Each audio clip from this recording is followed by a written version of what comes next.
ngiphose ngoba yimini entuthuzelo ungabuze enyameni nasegazini but wathi leyo umoya unathi yenza yona awulazi usuke wena ukuphosha.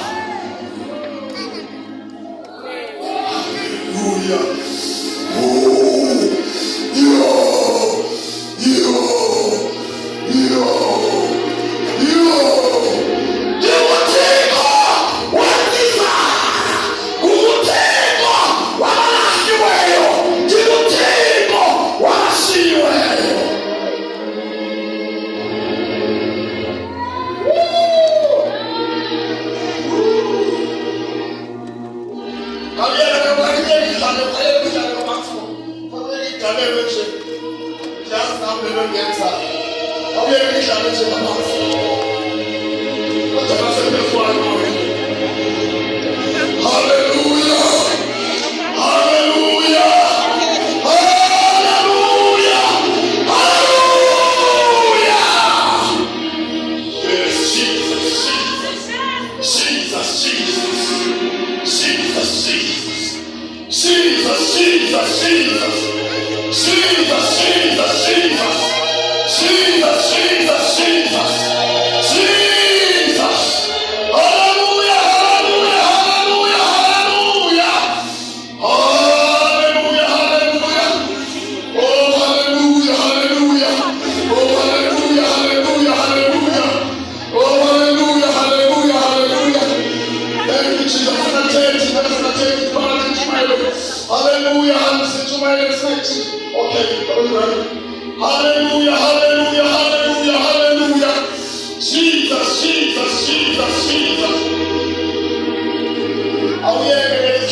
Sometimes uvumela ngakho ezinye izinto ngoba uthi ngiyazivumela ukuba izinto zinibethe lile ndifuna ukuvula apha kuwe umngxubo wathi sokuthululela thuthuzela ingxaki sikhonza nabantu abangathuthuzelekanga into yokuqala yenza intuthuko ifike empilweni ifika ngethuthuzelo uJesu uyinthuthuzelo kaThixo uthi kwenye indawo ndithanjisiwe lento into endithanjiselwe yona ukuba ndisibophe inhliziyo zophukileyo ndibophe umoya otyumkileyo inkonzo yakhe leyo.